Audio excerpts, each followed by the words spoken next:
اور دنیاوی حیثیت سے وہ قانونی اور تمدنی بنیاد فراہم کرتی ہے جس پر مسلم سوسائٹی کی تعمیر کی گئی ہے۔ اس کا حاصل اس کے سوا کچھ نہیں کہ ایسے اقرار کے ساتھ جتنے لوگ مسلم سوسائٹی میں داخل ہوں وہ سب مسلمان مانے جائیں، ان میں سے کسی کی تکفیر نہ کی جائے، ان کو ایک دوسرے پر شرعی اور قانونی اور اخلاقی اور معاشرتی حقوق حاصل ہوں، ان کے درمیان شادی بیاہ کے تعلقات قائم ہوں، میراث تقسیم ہو اور دوسرے تمدنی روابط وجود میں آئیں۔ حقیقی اسلام لیکن آخرت میں انسان کی نجات اور اس کے مسلم و مومن قرار دیا جانا اور اللہ کے مقبول بندوں میں شمار ہونا اس قانونی اقرار پر مبنی نہیں ہے، بلکہ وہاں اصلی چیز آدمی کا قلبی اقرار اور اس کے دل کا جھکاؤ اور اس کی برزہ اور رغبت اپنے آپ کو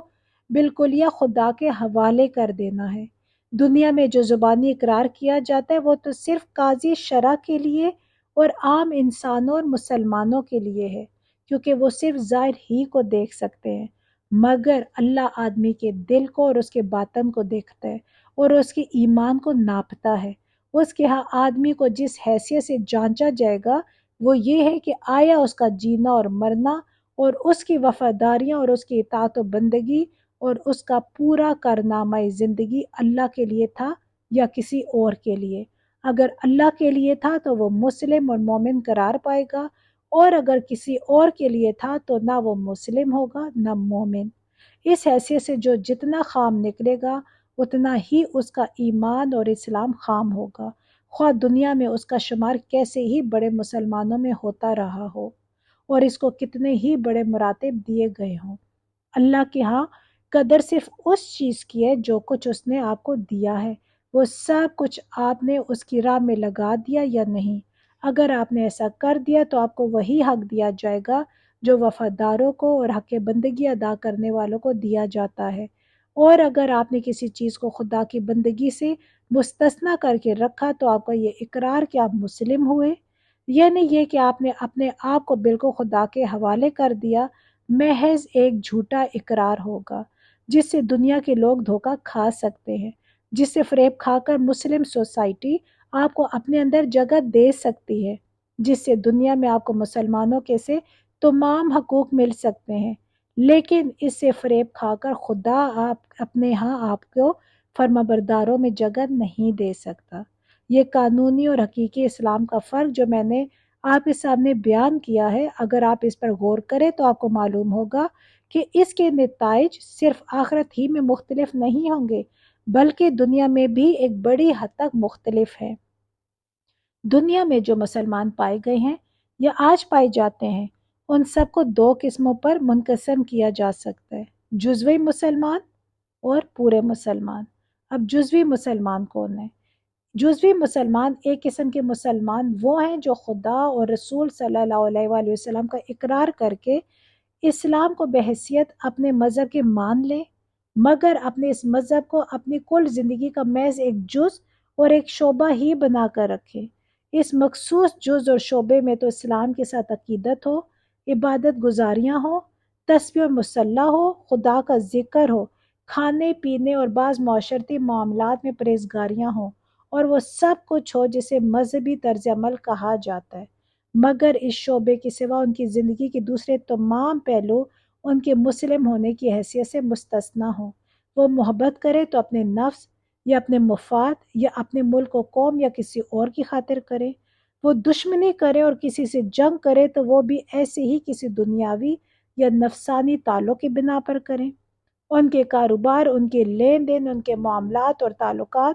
ان کا اپنے بال بچوں، اپنے خاندان، اپنی سوسائٹی اور اپنے اہل معاملہ کے ساتھ برتاؤ سب کا سب ایک بڑی حد تک دین سے آزاد اور دنیاوی حیثیتوں پر مبنی ہو، ایک ذمہ دار کی حیثیت سے، ایک تاجر کی حیثیت سے، ایک حکمران کی حیثیت سے، ایک سپاہی کی حیثیت سے، ایک پیشہ ور کی حیثیت سے، ان کی اپنی ایک مستقل حیثیت ہو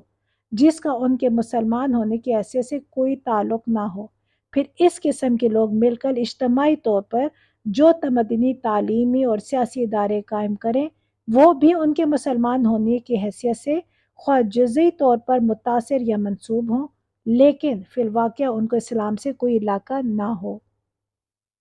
پورے مسلمان۔ دوسری قسم کے مسلمان وہ ہیں جو اپنی پوری شخصیت کو اور اپنے سارے وجود کو اسلام کے اندر پوری طرح دے دیں، ان کی ساری حیثیتیں ان کے مسلمان ہونے کی حیثیت میں گم ہو جائیں۔ وہ باپ ہو تو مسلمان کی حیثیت سے، بیٹے ہو تو مسلمان کی حیثیت سے، شوہر یا بیوی ہو تو مسلمان کی حیثیت سے،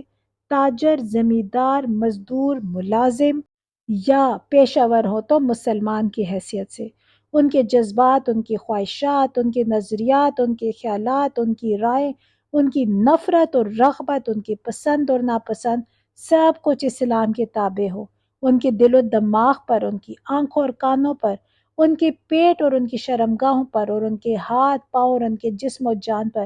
اسلام کا مکمل قبضہ ہو۔ نہ ان کی محبت اسلام سے آزاد ہو، نہ دشمنی۔ جس سے ملے تو اسلام کے لیے ملے، اور جس سے لڑے تو اسلام کے لیے لڑے۔ کسی کو دے تو اس لیے دے کہ اسلام کا تقاضا یہی ہے کہ اسے دیا جائے، اور کسی سے روکے تو اس لیے روکے کہ اسلام یہی کہتا ہے کہ اسے روکا جائے۔ اور ان کا یہ طرز عمل صرف انفرادی حد تک ہی نہ ہو، بلکہ ان کی اجتماعی زندگی بھی سراسر اسلام کی بنیاد ہی پر قائم ہو۔ بحیثیت ایک جماعت کے ان کی ہستی صرف اسلام کے لیے قائم ہو، اور ان کا سارا اجتماعی برتاؤ اسلام کے اصولوں ہی پر مبنی ہو۔ خدا کا مطلوب مسلمان۔ یہ دو قسم کے مسلمان حقیقت میں بالکل ایک دوسرے سے مختلف ہیں۔ چاہے قانونی حیثیت سے دونوں ایک ہی امت میں شامل ہوں، اور دونوں پر لفظ مسلمان کا اطلاق یکساں ہوتا ہو۔ پہلی قسم کے مسلمانوں کا کوئی کارنامہ تاریخ اسلام میں قابل ذکر یا قابل فخر نہیں ہے۔ انہوں نے فی الحقیقت کوئی ایسا کام نہیں کیا جس سے تاریخ عالم پر کوئی اسلامی نقش چھوڑا ہو۔ زمین نے ایسے مسلمانوں کا بوجھ کبھی محسوس نہیں کیا۔ اسلام کو اگر تنزل نصیب ہوا ہو تو ایسے ہی لوگوں کی بدولت ہوا ہے۔ ایسے ہی مسلمانوں کی کثرت مسلم سوسائٹی میں ہو جانے کا نتیجہ اس شکل میں رونما ہوا کہ دنیا کے نظام زندگی کی باغیں کفر کے قبضے میں چلی گئیں، اور مسلمان اس کے ماتحت رہ کر صرف ایک محدود مذہبی زندگی کی آزادی پر قانع ہو گئے۔ خدا کو ایسے مسلمان ہرگز مطلوب نہ تھے۔ اس نے اپنے انبیاء کو دنیا میں اس لیے نہیں بھیجا، نہ اپنی کتابیں اس لیے نازل کی تھی کہ صرف اس طرز کے مسلمان دنیا میں بنا ڈالے جائیں۔ دنیا میں ایسے مسلمان کے نہ ہونے سے کسی حقیقی قدر و قیمت رکھنے والی چیز کی کمی نہ تھی، جسے پورا کرنے کے لیے سلسلہ وہی نبوت کو جاری کرنے کی ضرورت پیش آتی۔ در حقیقت جو مسلمان خدا کو مطلوب ہے، جنہیں تیار کرنے کے لیے انبیاء علیہ السلام کی بعثت اور کتابوں کی تنزیل ہوئی ہے، اور جنہوں نے اسلامی نقطۂ نظر سے کبھی کوئی قابل قدر کام کیا ہے یا آج کر سکتے ہیں، وہ صرف دوسری ہی قسم کے مسلمان ہیں۔ حقیقی پیروی غلبے کا سبب ہے۔ یہ چیز اسلام ہی کے لیے خاص نہیں ہے، بلکہ دنیا میں کسی مسلک کا جھنڈا بھی ایسے پیرووں کے ہاتھوں کبھی بلند نہیں ہوا جنہوں نے اپنے مسلک کے اقرار اور اس کے اصولوں کی پابندی کو اپنی کل زندگی کے ساتھ صرف ضمیمہ بنا کر رکھا ہو، اور جن کا جینا اور مرنا اپنے مسلک کے سوا کسی اور چیز کے لیے ہو۔ آج بھی آپ دیکھ سکتے ہیں کہ ایک مسلک کے حقیقی اور سچے پیرو صرف وہی لوگ ہوتے ہیں جو دل و جان سے اس کے وفادار ہیں، جنہوں نے اپنی پوری شخصیت کو اس پہ گم کر دیا ہے، اور جو اپنی کسی چیز کو حتیٰ کہ اپنی جان اور اپنی اولاد تک اس کے مقابلے میں عزیز نہیں رکھتے۔ دنیا کا ہر مسلک ایسے ہی پیرو مانگتا ہے، اور اگر کسی مسئلے کو دنیا میں غلبہ نصیب ہو سکتا ہے تو وہ صرف ایسے پیرووں کی بدولت ہی ہو سکتا ہے۔ مسلمان خالص اللہ کا وفادار۔ البتہ اسلام میں اور دوسرے مسلکوں میں فرق یہ ہے کہ دوسرے مسلک اگر انسانوں سے اس طرز کی فنائیت اور فدائیت اور وفاداری مانگتے ہیں تو یہ فی الواقع انسان پر ان کا حق نہیں، بلکہ یہ ان کا انسان سے ایک بے جا مطالبہ ہے۔ اس کے برعکس اسلام اگر انسان سے اس کا مطالبہ کرتا ہے تو یہ اس کا عین حق ہے۔ وہ جن چیزوں کی خاطر انسان سے کہتے ہیں کہ تو اپنے آپ کو اور اپنی زندگی کو اور اپنی پوری شخصیت کو ان پر ترجیح دے، ان میں سے کوئی بھی ایسی نہیں ہے جس کا فی الواقع انسان پر یہ حق ہو کہ اس کی خاطر انسان اپنی کسی شے کو قربان کرے۔ لیکن اسلام جس خدا کے لیے انسان سے قربانی مانگتا ہے، وہ حقیقت میں اس کا حق رکھتا ہے کہ اس پر سب کچھ قربان کر دیا جائے۔ آسمان اور زمین میں جو کچھ ہے اللہ کا ہے، انسان خود اللہ کا ہے۔ جو کچھ انسان کے پاس ہے اور جو کچھ انسان کے اندر ہے سب اللہ کا ہے، اور جن چیزوں سے انسان دنیا میں کام لیتا ہے وہ سب بھی اللہ کی ہیں۔ اس لیے عین تقاضۂ عدل اور عین مقتضائے عقل ہے کہ جو کچھ اللہ کا ہے وہ اللہ ہی کے لیے ہو، دوسروں کے لیے یا خود اپنے مفاد اور اپنے نفس کی مرغوبات کے لیے انسان جو قربانی بھی کرتا ہے وہ دراصل ایک خیانت ہے، الا یہ کہ وہ خدا کی اجازت سے ہو، اور خدا کے لیے جو قربانی کرتا ہے فی الحقیقت وہ ادائے حق ہے۔ لیکن اس پہلو سے قطع نظر کرتے ہوئے مسلمانوں کے لیے ان لوگوں کے طرز عمل میں ایک بڑا سبق ہے جو اپنے باطل مسلکوں کی خاطر اور اپنے نفس کے جھوٹے معبودوں کی خاطر اپنا سب کچھ قربان کر رہے ہیں، اور اس استقامت کا ثبوت دے رہے ہیں جس کی نظیر مشکل ہی سی تاریخ انسانی میں ملتی ہے۔ کس قدر عجیب بات ہوگی اگر باطل کے لیے انسانوں سے ایسی کچھ فدائیت اور فنائیت ظہور میں آئے اور حق کے لیے اس کا ہزارواں حصہ بھی نہ ہو سکے۔ محاسبہ نفس۔ ایمان اور اسلام کا یہ معیار جو اس آیت اور اس حدیث میں بیان ہوا ہے، میں چاہتا ہوں کہ ہم سب اپنے آپ کو اس پر پرکھ کر دیکھیں اور اس کی روشنی میں اپنا محاسبہ کریں۔ اگر آپ کہتے ہیں کہ آپ نے اسلام قبول کیا اور ایمان لے آئے تو دیکھیے کہ آیا فی الواقع آپ کا جینا اور مرنا خدا کے لیے ہے؟ کیا آپ اسی لیے جی رہے ہیں اور آپ کے دل اور دماغ کی ساری قابلیتیں، آپ کے جسم اور جان کی ساری قوتیں، آپ کے اوقات اور آپ کی محنتیں کیا اسی کوشش میں صرف ہو رہی ہیں کہ خدا کی مرضی آپ کے ہاتھوں پوری ہو اور آپ کے ذریعے سے وہ کام انجام پائے جو خدا اپنی مسلم امت سے لینا چاہتا ہے؟ پھر کیا آپ نے اپنی اطاعت اور بندگی کو خدا ہی کے لیے مخصوص کر دیا ہے؟ کیا نفس کی بندگی، خاندان کی، برادری کی، دوستوں کی، سوسائٹی کی اور حکومت کی بندگی آپ کی زندگی سے بالکل خارج ہو چکی ہے؟ کیا آپ نے اپنی پسند اور ناپسند کو سراسر رضائے الہی کے تابع کر دیا ہے؟ پھر دیکھیے کہ واقعی آپ جس سے محبت کرتے ہیں خدا کے لیے کرتے ہیں، جس سے نفرت کرتے ہیں خدا کے لیے کرتے ہیں، اور اس نفرت اور محبت میں آپ کی نفسانیت کا کوئی حصہ شامل نہیں ہے۔ پھر کیا آپ کا دینا اور روکنا بھی خدا کی خاطر ہو چکا ہے؟ اپنے پیٹ اور اپنے نفس سمیت دنیا میں آپ جس کو جو کچھ دے رہے ہیں اسی لیے دے رہے ہیں کہ خدا نے اس کا حق مقرر کیا ہے، اور اس کو دینے سے صرف خدا کی رضا آپ کو مطلوب ہے، اور اسی طرح جس سے آپ جو کچھ روک رہے ہیں وہ بھی اسی لیے روک رہے ہیں کہ خدا نے اسے روکنے کا حکم دیا ہے، اور اس کے روکنے میں آپ کو خدا کی خوشنودی حاصل ہونے کی تمنا ہے۔ اگر آپ یہ کیفیت اپنے اندر پاتے ہیں تو اللہ کا شکر کیجئے کہ اس نے آپ پر نعمت ایمان کا اتمام کر دیا، اور اگر اس حیثیت سے آپ اپنے اندر کمی محسوس کرتے ہیں تو ساری فکریں چھوڑ کر بس اس کمی کو پورا کرنے کی فکر کیجئے اور اپنی تمام کوششوں اور محنتوں کو اسی پر مرکوز کر دیجئے، کیونکہ اسی کسر کے پورے ہونے پر دنیا میں آپ کی فلاح اور آخرت میں آپ کی نجات کا مدار ہے۔ آپ دنیا میں خواہ کچھ بھی حاصل کر لیں، اس کے حصول سے اس نقصان کی تلافی نہیں ہو سکتی جو اس کسر کی بدولت آپ کو پہنچے گا۔ لیکن اگر یہ کسر آپ نے پوری کر لی تو خواہ آپ کو دنیا میں کچھ حاصل نہ ہو پھر بھی آپ خسارے میں نہیں رہیں گے۔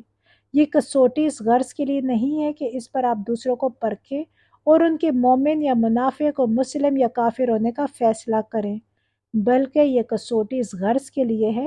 کہ آپ اس پر خود اپنے آپ کو پرکھیں اور آخرت کی عدالت میں جانے سے پہلے اپنا کھوٹ معلوم کر کے یہی اسے دور کرنے کی فکر کریں۔ آپ کو فکر اس بات کی نہیں ہونی چاہیے کہ دنیا میں وہ مفتی اور قاضی آپ کو کیا قرار دیتے ہیں، بلکہ اس کی ہونی چاہیے کہ حکم الحاکمین اور عالم غیب و شہادہ آپ کو کیا قرار دے گا۔ آپ اس پر مطمئن نہ ہو کہ یہاں آپ کا نام مسلمانوں کے لیے رجسٹر میں لکھا ہے، فکر اس بات کی کیجئے کہ خدا کے دفتر میں آپ کیا لکھے جاتے ہیں۔ ساری دنیا بھی آپ کو سند اسلام و ایمان دے دے تو کچھ حاصل نہیں، فیصلہ جس خدا کے ہاتھ میں ہے اس کے ہاں منافق کی بجائے مومن، نافرمان کی بجائے فرما بردار اور بے وفا کی جگہ وفادار قرار پانا اصل کامیابی ہے۔ خدا کی اطاعت کس لیے؟ برادران اسلام، پچھلے کئی خطبوں سے میں آپ کے سامنے بار بار ایک یہی بات بیان کر رہا ہوں کہ اسلام اللہ اور رسول صلی اللہ علیہ وآلہ وسلم کی اطاعت کا نام ہے، اور آدمی مسلمان بن ہی نہیں سکتا جب تک کہ وہ اپنی خواہشات کی، رسم و رواج کی، دنیا کے لوگوں کی، غرض ہر ایک کی اطاعت چھوڑ کر اللہ اور اس کے رسول صلی اللہ علیہ وآلہ وسلم کی اطاعت نہ کرے۔ آج میں آپ کے سامنے یہ بیان کرنا چاہتا ہوں کہ اللہ اور اس کے رسول صلی اللہ علیہ وآلہ وسلم کی اطاعت پر اس قدر زور آخر کیوں دیا جاتا ہے؟ ایک شخص پوچھ سکتا ہے کہ کیا خدا ہماری اطاعت کا بھوکا ہے؟ نعوذ باللہ! کہ وہ ہم سے اس طرح اپنی اور اپنے رسول کی اطاعت کا مطالبہ کرتا ہے؟ کیا نعوذ باللہ خدا بھی دنیا کے حاکموں کی طرح اپنی حکومت چلانے کی ہوس رکھتا ہے کہ جسے دنیا کے حاکم کہتے ہیں کہ ہماری اطاعت کرو، اسی طرح خدا بھی کہتا ہے کہ میری اطاعت کرو؟ آج میں اسی کا جواب دینا چاہتا ہوں۔ اللہ کی اطاعت میں ہی انسان کی فلاح ہے۔ اصل بات یہ ہے کہ اللہ تعالیٰ جو انسان سے اطاعت کا مطالبہ کرتا ہے وہ انسان ہی کی فلاح و بہتری کے لیے کرتا ہے، وہ دنیا کے حاکموں کی طرح نہیں ہے۔ دنیا کے حاکم اپنے فائدے کے لیے لوگوں کو اپنی مرضی کا غلام بنانا چاہتے ہیں، مگر اللہ تمام فائدوں سے بے نیاز ہے۔ اس کو آپ سے ٹیکس لینے کی حاجت نہیں ہے، اسے کوٹھیاں بنانے اور موٹریں خریدنے اور آپ کی کمائی سے اپنے عیش کے سامان جمع کرنے کی حاجت نہیں ہے۔ وہ پاک ہے، کسی کا محتاج نہیں، دنیا میں سب کچھ اسی کا ہے اور سارے خزانوں کا وہی مالک ہے۔ وہ آپ سے صرف اس لیے اطاعت کا مطالبہ کرتا ہے کہ اسے آپ ہی کی بھلائی منظور ہے۔ وہ نہیں چاہتا کہ جس مخلوق کو اس نے اشرف المخلوقات بنایا ہے وہ شیطان کا غلام بن کر رہے، یا کسی انسان کا غلام ہو، یا ذلیل ہستیوں کے سامنے سر جھکائے۔ وہ نہیں چاہتا کہ جس مخلوق کو اس نے زمین پر اپنی خلافت دی ہے وہ جہالت کی تاریکیوں میں بھٹکتی پھرے اور جانوروں کی طرح اپنی خواہشات کی بندگی کر کے اسفل السافلین میں جا گرے۔ اس لیے وہ فرماتا ہے کہ تم ہماری اطاعت کرو، ہم نے اپنے رسولوں کے ذریعے سے جو روشنی بھیجی ہے اس کو لے کر چلو، پھر تم کو سیدھا راستہ مل جائے گا اور تم اس راستے پر چل کر دنیا میں بھی عزت اور آخرت میں بھی عزت حاصل کر سکو گے۔ اس بارے میں اللہ تعالیٰ کا فرمان ہے، یعنی دین میں کوئی زبردستی نہیں، ہدایت کا سیدھا راستہ جہالت کے ٹیڑھے راستوں سے الگ کر کے صاف صاف دکھا دیا گیا ہے۔ اب تم میں سے جو کوئی جھوٹے خداؤں اور گمراہ کرنے والے آقاؤں کو چھوڑ کر ایک اللہ پر ایمان لے آیا، اس نے ایسی مضبوط رسی تھامی جو ٹوٹنے والی نہیں ہے، اور اللہ سب کو سننے اور جاننے والا ہے۔ جو لوگ ایمان لائیں ان کا نگہبان اللہ ہے اور ان کو اندھیرے سے نکال کر روشنی میں لے جاتا ہے، اور جو لوگ کفر کا طریقہ اختیار کریں ان کے نگہبان ان کے جھوٹے خدا اور گمراہ کرنے والے آقا ہیں۔ وہ ان کو روشنی سے نکال کر اندھیروں میں لے جاتے ہیں، وہ دوزخ میں جانے والے ہیں جہاں ہمیشہ رہیں گے۔ غیر اللہ کی اطاعت، گمراہی۔ اب دیکھیے کہ اللہ تعالیٰ کے سوا دوسروں کے اطاعت سے آدمی اندھیرے میں کیوں چلا جاتا ہے،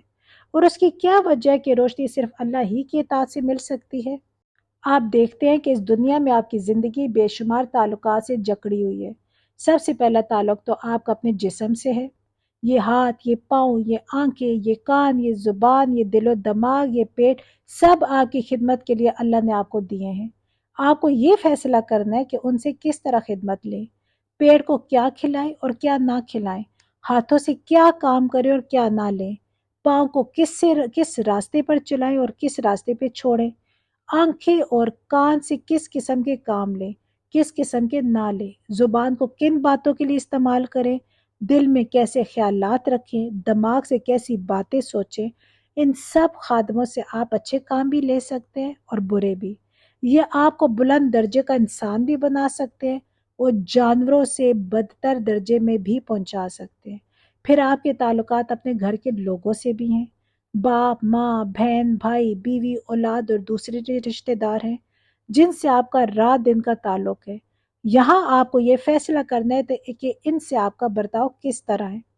ان پر آپ کے کیا حق ہے اور آپ پر ان کے کیا حق ہے۔ ان کے ساتھ ٹھیک ٹھیک برتاؤ کرنے ہی پر دنیا اور آخرت میں آپ کی رات خوشی اور کامیابی کا انحصار ہے۔ اگر آپ غلط برتاؤ کریں گے تو دنیا کو اپنے لیے جہنم بنا لیں گے، اور دنیا ہی میں نہیں بلکہ آخرت میں خدا کے سامنے بھی سخت جواب دہی آپ کو کرنی ہوگی۔ پھر آپ کے تعلقات دنیا کے بے شمار لوگوں سے ہیں۔ کچھ لوگ آپ کے ہمسائے ہیں، کچھ آپ کے دوست ہیں، کچھ آپ کے دشمن ہیں۔ بہت سے وہ لوگ بھی ہیں جو آپ کی خدمت کرتے ہیں، اور بہت سے وہ لوگ بھی ہیں جن کی آپ خدمت کرتے ہیں۔ کسی سے آپ کو کچھ لینا ہے اور کسی کو دینا ہے۔ کوئی آپ پر بھروسہ کر کے اپنے کام آپ کے سپرد کرتا ہے، کسی پر آپ خود بھروسہ کر کے اپنے کام اس کے سپرد کرتے ہیں۔ کوئی آپ کا حاکم ہے اور کسی کے آپ حاکم ہے۔ غرض اتنے آدمیوں کے ساتھ آپ کو دن رات کسی نہ کسی کا قسم کا معاملہ پیش آتا ہے جن کا آپ شمار نہیں کر سکتے۔ دنیا میں آپ کی مسرت، آپ کی کامیابی، آپ کی عزت، نیک نامی کا سارا انحصار اس پر ہے کہ یہ سارے تعلقات جو میں نے آپ کے سامنے بیان کیے صحیح اور درست ہے۔ اسی طرح آخرت میں خدا کے ہاں بھی آپ صرف اسی وقت سرخرو ہو سکتے ہیں کہ جب اپنے مالک کے سامنے آپ حاضر ہو تو اس حال میں نہ جائیں کہ کسی کا حق آپ نے مار رکھا ہو، کسی پر ظلم کیا ہو، کوئی آپ کے خلاف وہاں نالش فریاد کرے، کسی کی زندگی خراب کرنے کا وبال آپ کے سر پر ہو،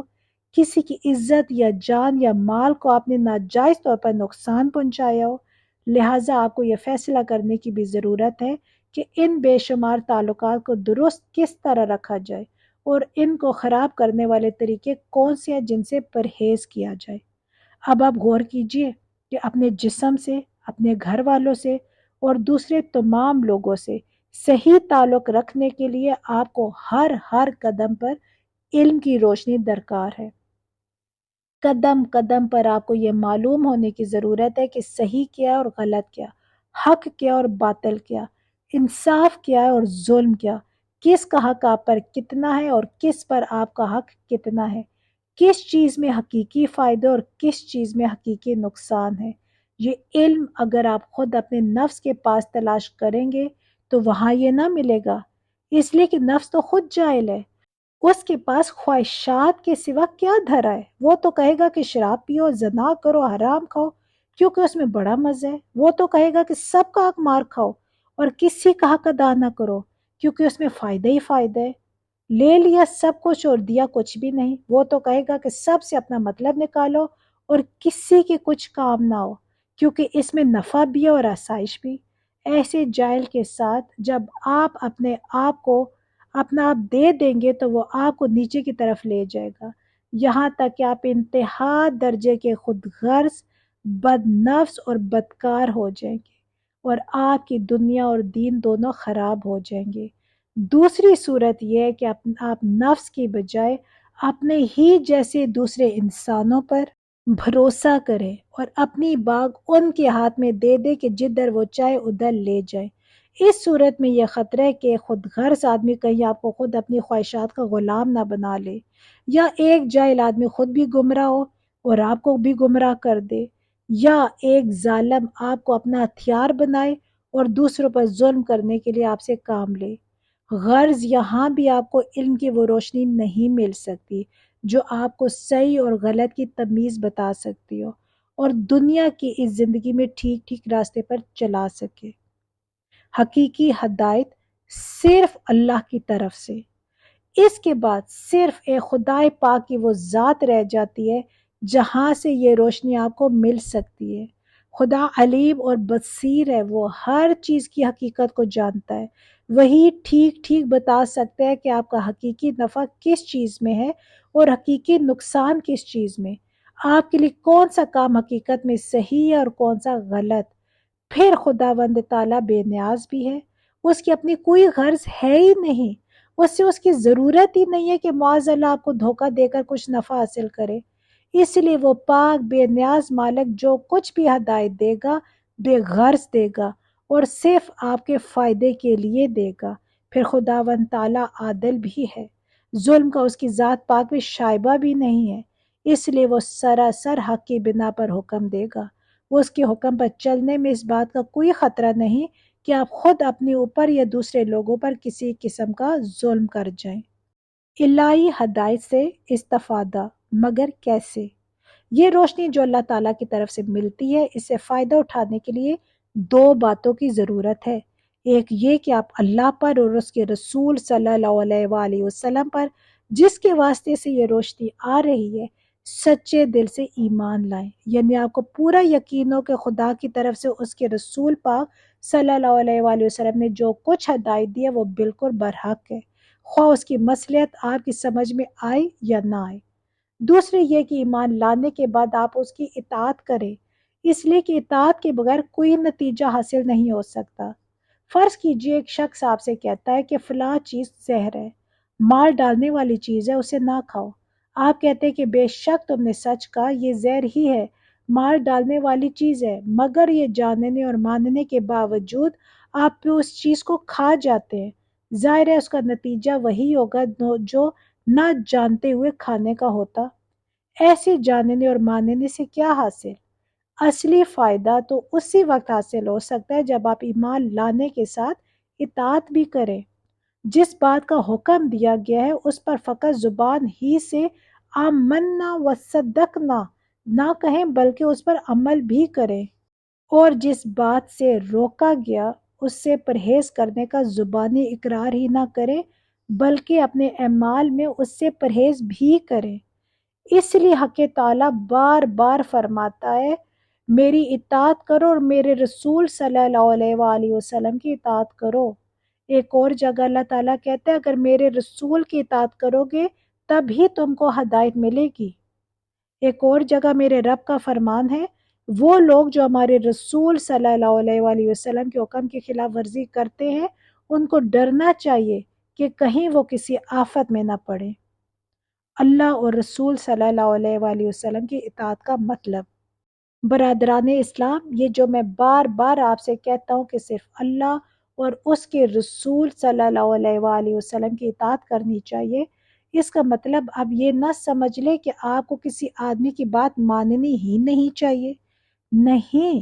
دراصل اس کا مطلب یہ ہے کہ آپ آنکھیں بند کر کے کسی کے پیچھے نہ چلیں بلکہ ہمیشہ یہ دیکھتے رہیں کہ جو شخص آپ سے کسی کام کو کہتا ہے وہ خدا اور اس کے رسول صلی اللہ علیہ وآلہ وسلم کے حکم کے مطابق کہتا ہے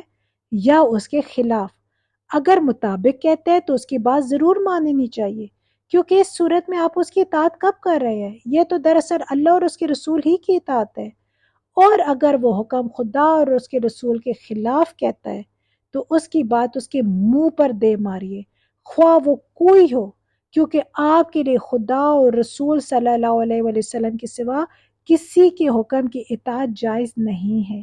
یہ بات آپ سمجھ سکتے ہیں کہ اللہ تعالیٰ خود تو آپ کے سامنے آ کر حکم دینے سے رہا، اس کو جو کچھ احکام دینے تھے وہ اس نے اپنے رسول صلی اللہ علیہ وآلہ وسلم کے ذریعے سے بھیج دیے۔ اب رہے حضرت محمد صلی اللہ علیہ وآلہ وسلم،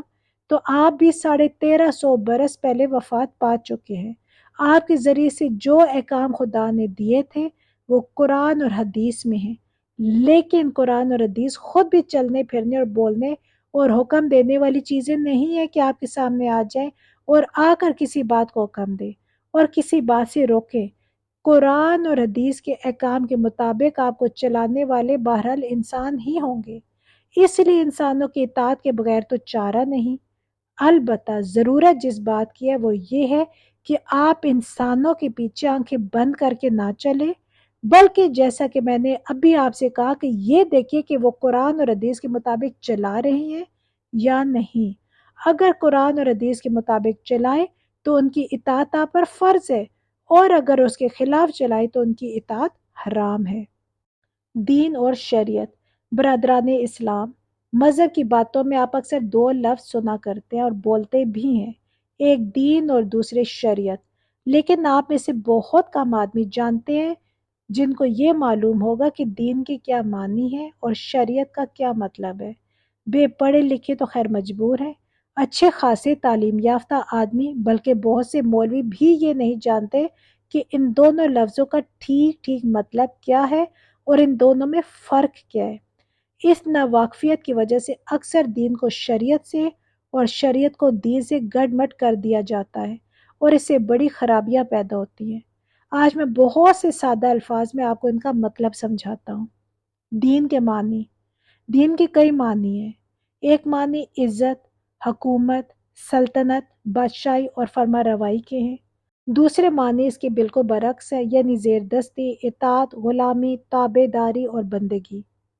تیسرے معنی حساب کرنے اور فیصلہ کرنے اور اعمال کے جزا و سزا کے ہیں۔ قرآن شریف میں لفظ دین انہی تین معنوں میں آیا ہے۔ فرمایا گیا ہے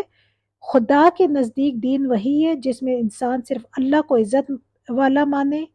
اس کے سوا کسی کے آگے اپنے آپ کو ذلیل نہ کرے، صرف اللہ کو آقا اور مالک اور سلطان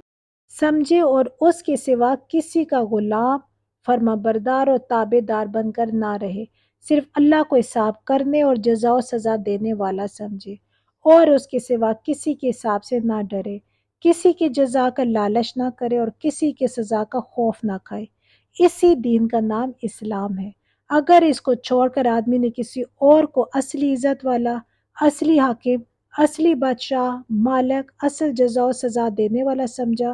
اور اس کے سامنے ذلت سے سر جھکایا، اس کی بندگی اور غلامی کی، اس کو حکم مانا اور اس کی جزا کا لالچ اور سزا کا خوف کھایا، تو یہ جھوٹا دین ہوگا۔ اللہ ایسے دین کو ہرگز قبول نہیں کرتا، کیونکہ یہ حقیقت کے بالکل خلاف ہے۔ خدا کے سوا کوئی دوسری ہستی اس تمام کائنات میں اصلی عزت والی نہیں ہے، اور نہ کسی اور کی سلطنت اور بادشاہی ہے، نہ کسی اور کی غلامی اور بندگی کے لیے انسان پیدا کیا گیا ہے، نہ اس کے مالک حقیقی کے سوا کوئی اور جزا و سزا دینے والا ہے۔ یہی بات دوسری آیتوں میں اس طرح بیان کی گئی ہے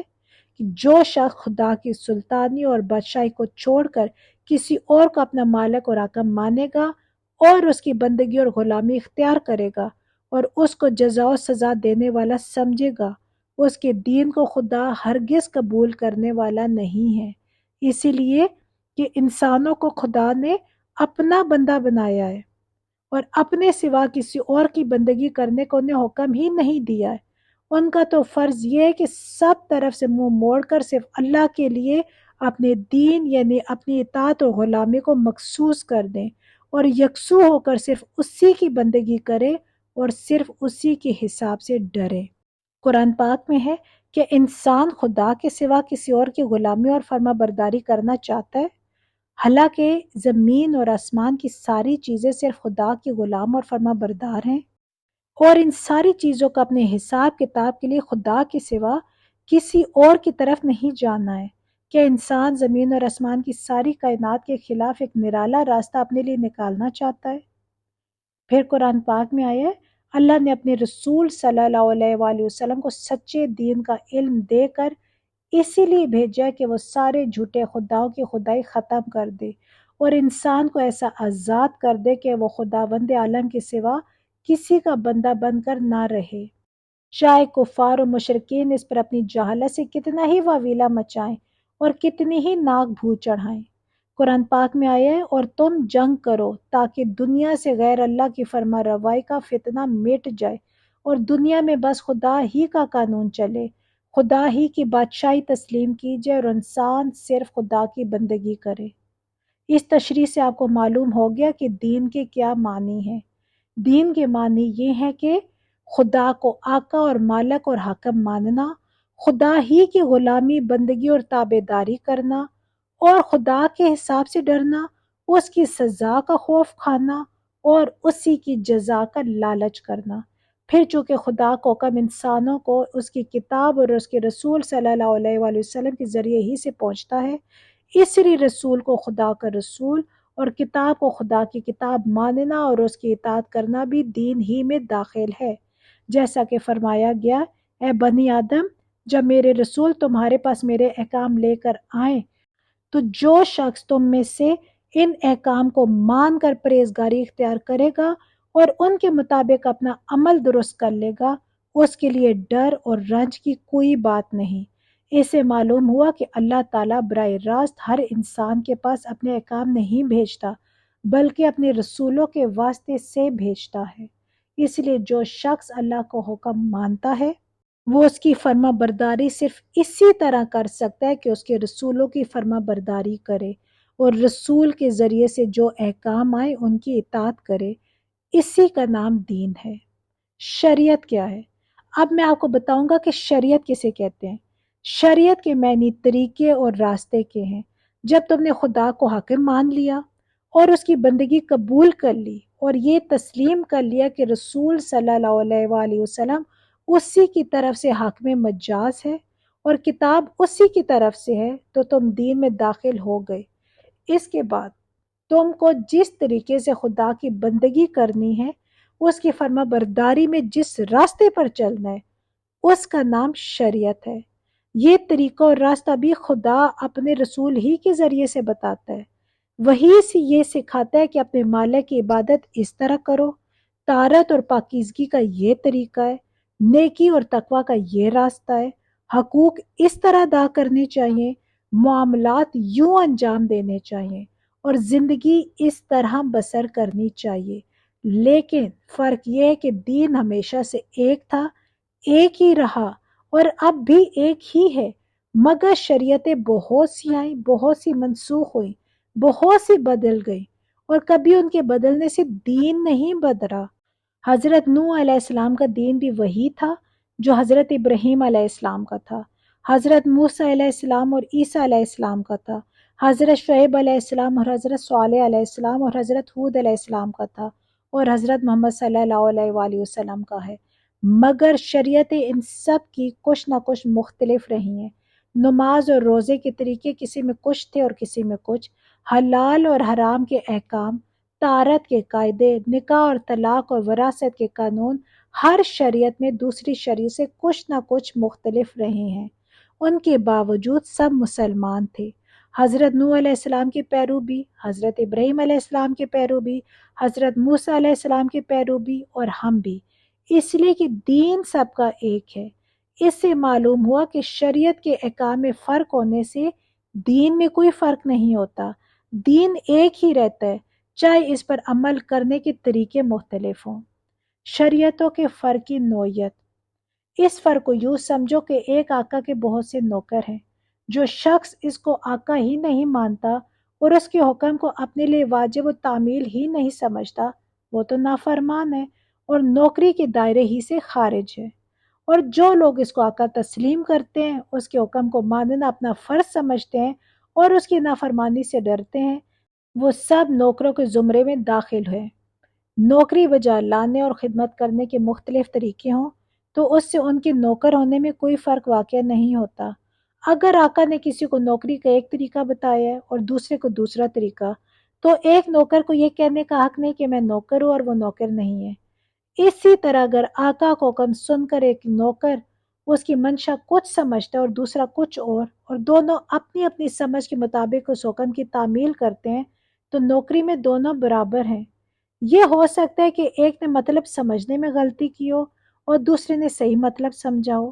لیکن جب تک اطاعت سے کسی نے انکار نہ کیا ہو، کسی کو کسی سے یہ کہنے کا حق نہیں کہ نہ تو کہ تو نافرمان ہے یا تجھے آقا کی نوکری سے خارج کر دیا گیا ہے۔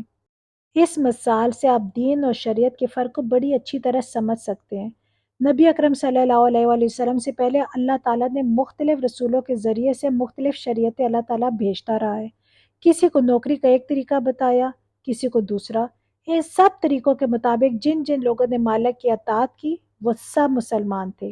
اگرچہ ان کی نوکری کے طریقے مختلف تھے، مگر جب نبی اکرم صلی اللہ علیہ وآلہ وسلم تشریف لائے تو آقا نے حکم دیا کہ آپ پچھلے طریقوں کو ہم منسوخ کرتے ہیں، آئندہ سے جس کو ہماری نوکری کرنی ہو وہ اس طریقے پر نوکری کرے جو اب ہم اپنے آخری نبی صلی اللہ علیہ وآلہ وسلم کے ذریعے سے بتاتے ہیں۔ اس کے بعد کسی نوکر کو پچھلے طریقے پر نوکری کرنے کا حق باقی نہیں رہا، کیونکہ اب اگر وہ نئے طریقوں کو نہیں مانتا اور پرانے طریقوں پر چل رہا ہے تو وہ دراصل آقا کو حکم نہیں مانتا، بلکہ اپنے دل کا کہا مان رہا ہے، اس لیے وہ نوکری سے خارج ہے، یعنی مذہب کی زبان میں کافر ہو گیا۔ فقہی مسلکوں کے فرق کی نوعیت، یہ تو پچھلے انبیاء کے ماننے والوں کے لیے ہے، رہے نبی اکرم صلی اللہ علیہ وآلہ وسلم کے پیرو تو ان پر اس مثال کا دوسرا حصہ صادق آتا ہے۔ اللہ نے جو شریعت نبی اکرم صلی اللہ علیہ وآلہ وسلم کے ذریعے سے ہم کو بھیجی ہے، اس کو خدا کی شریعت ماننے والے اور اسے واجب التعمیل سمجھنے والے سب کے سب مسلمان ہیں۔ اب اگر اس شریعت کے احکام کو ایک شخص کسی طرح سمجھتا ہے اور دوسرا کسی اور طرح، اور دونوں اپنی اپنی سمجھ کے مطابق اس پر عمل کرتے ہیں، تو چاہے ان کے عمل میں کتنا ہی فرق ہو، ان میں سے کوئی بھی نوکری سے خارج نہ ہوگا،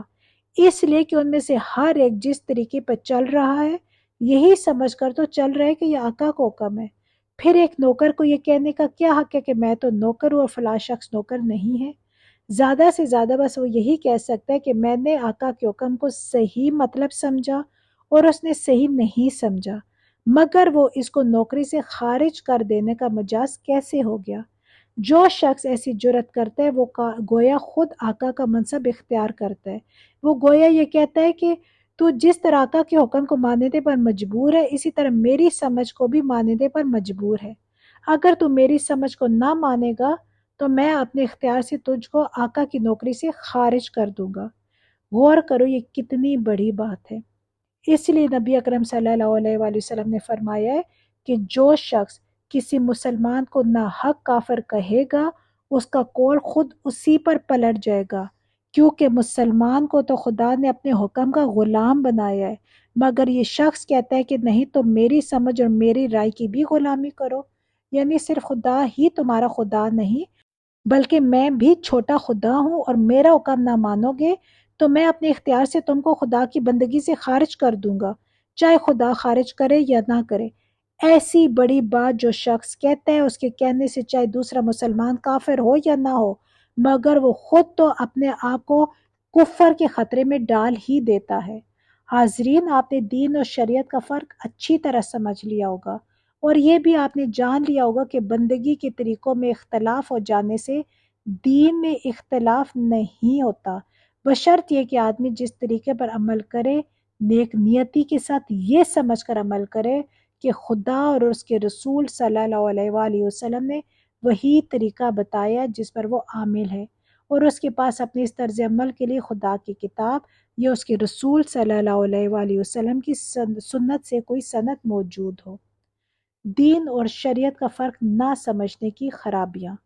اب میں آپ کو بتانا چاہتا ہوں کہ دین اور شریعت کے اس فرق کو نہ سمجھنے سے آپ کی جماعت میں کتنی خرابیاں واقع ہو رہی ہیں۔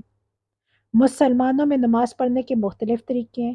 ایک شخص سینے پر ہاتھ باندھتا ہے، دوسرا ناف پر باندھتا ہے۔ ایک شخص امام کے پیچھے فاتحہ پڑھتا ہے، دوسرا نہیں پڑھتا۔ ایک شخص آمین زور سے کہتا ہے، دوسرا آہستہ کہتا ہے۔ ان میں سے ہر شخص جس طریقے پر چل رہا ہے یہی سمجھ رہا ہے کہ یہ نبی اکرم صلی اللہ علیہ وآلہ وسلم کا طریقہ ہے،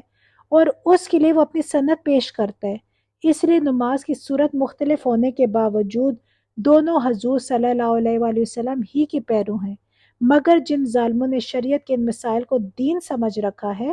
انہوں نے محض انہی طریقوں کے اختلاف کو دین کا اختلاف انہوں نے سمجھ لیا، اپنی جماعتیں الگ کر لی، اپنی مسجدیں الگ کر دی، ایک نے دوسرے کو گالیاں دی، مسجدوں سے مار مار کر نکال دیا، مقدمے بازیاں کی، اور رسول اللہ صلی اللہ علیہ وآلہ وسلم